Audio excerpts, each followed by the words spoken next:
In a recent effort to mend the ongoing rift between Prince William and Prince Harry, Princess Beatrice has reportedly stepped in to mediate peace talks between the two brothers. Sources claim the Princess of York, who has a close relationship with both, is determined to bring about reconciliation after they came face-to-face in the UK last week. Princess Beatrice, known for her strong ties with both Prince William and Prince Harry, has quietly begun reaching out to each of her cousins. According to insiders, she has held discussions with both brothers, aiming to improve the strained relationship that has kept them apart for over a year. Last week marked the first time in more than a year that the brothers were in the same room, attending a funeral service at St Mary's Church in Stetson. However, eyewitnesses noted that despite their shared presence, the brothers kept their distance and did not speak, highlighting the depth of their ongoing feud. The service was held to support their aunt, Lady Jane Fellows, the elder sister of Princess Diana. Both William and Harry attended, a gesture of respect to their mother's family, who, according to sources, have been actively working behind the scenes to heal the rift between the two princes. Former senior royal gardener at Highgrove House, Jack Stooks, spoke to GB News about why Harry may have stayed with the Spencers during the visit. Jack, you must... did you remember the boys when they were little? I mean, did you sort of like, were you working there when they were little? Do you have memories of them? Well, so I was at Highgrove for 21 years. Right. So I knew them when William was still at St Andrews. I knew obviously Harry as well. So got to know them from being at Highgrove. When they came home and saw them as themselves. Saw them at the pub. Saw them drinking with all their friends. Got to know all their friends. It was a very much a family affair. Everybody knew them and left them alone in their local areas. And I think that's something that was really good for them to have that nice upbringing that I think they were lucky enough to have. And with Princess Anne, she's had the same with her family living quite nearby. So yes, I did know him. Obviously, I knew William. I knew Kate. I didn't get to meet Meghan though. Okay, Jack, just very quickly, we're running out of time, unfortunately. So what do you make of Harry's decision to stay with Earl Spencer on his recent trip back rather than to stay in any of the royal palaces? I think if he's maybe not invited, or if, for instance, the King is in Scotland at Balmoral, there may not have been that possibility for him to go and see family. And he thought, well, maybe if I'm up in Norfolk, I may as well go and see my mum's brother and actually see him. And maybe he's had some things he needed to say to his brother, to Diana's brother, or because I think he's just currently going through a divorce, I think, if I'm not wrong. And so he might be going to sort of show support to him. Jack, thank you very much. That's Jack Stooks, royal commentator and former royal gardener. The Spencers have reportedly been working hard to get the brothers to reconcile. They understand that William is hurt by Harry's actions, but also they empathise with Harry because of how Diana was treated by the royal family.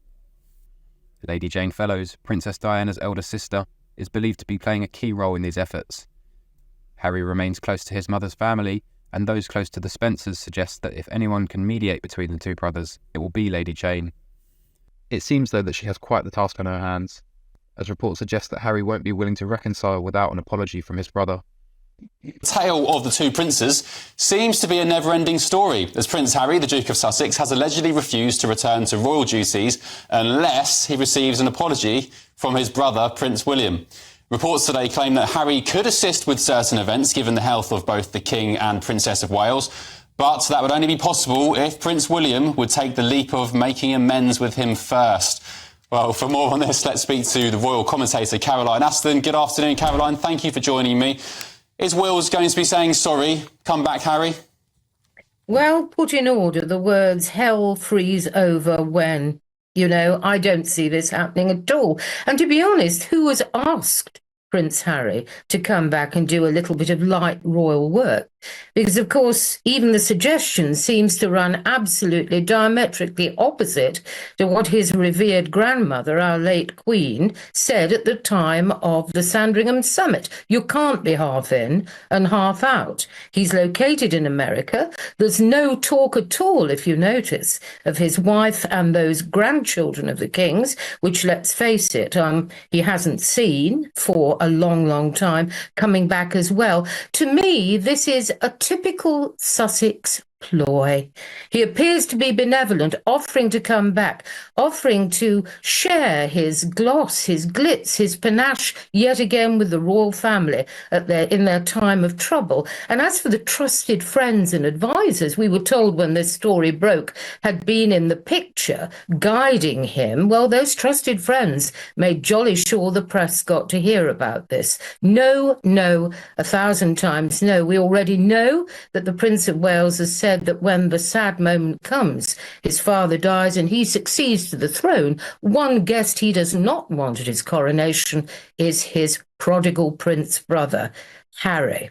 It's all to do with publicity, all to do with marketing, as is so often the case. And of course, having tested the water and found it to be perhaps a little hypothermic for his taste, publicity-wise, we have Harry then bringing in a little condition. I would do it if my brother apologised to me. For what? For the sad saga of broken dog bowls, necklaces and dreams that were, of course, shown to us all in Spare. And don't forget, the paperback of that is about to be released, and Harry has let it be known that with great kindness there won't be any extra material in it. So why buy it, especially when you can get one in a charity shop near you?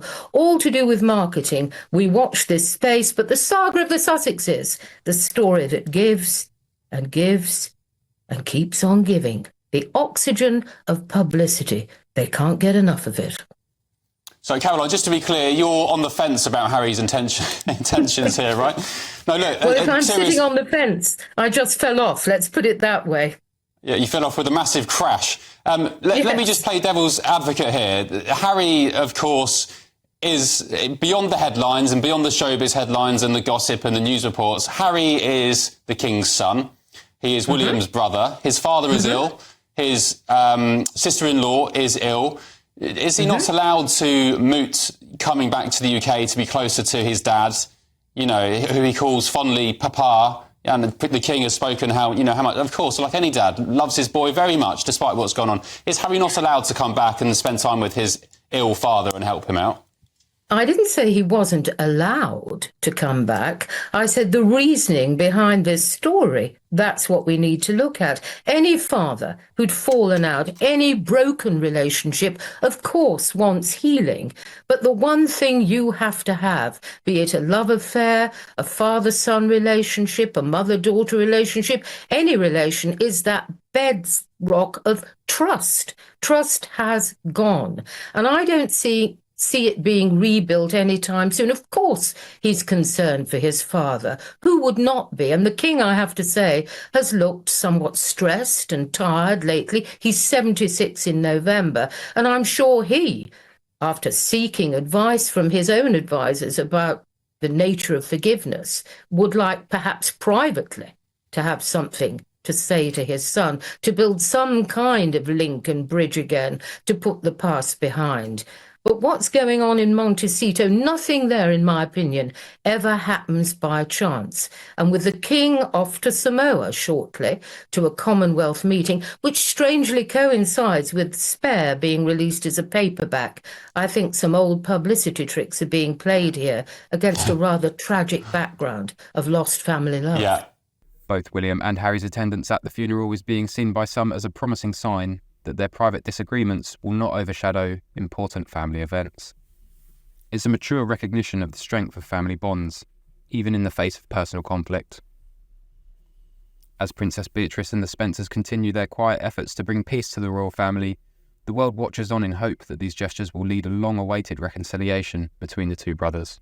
Only time will tell if these efforts will bear fruit. Rhys Hayward, GB News.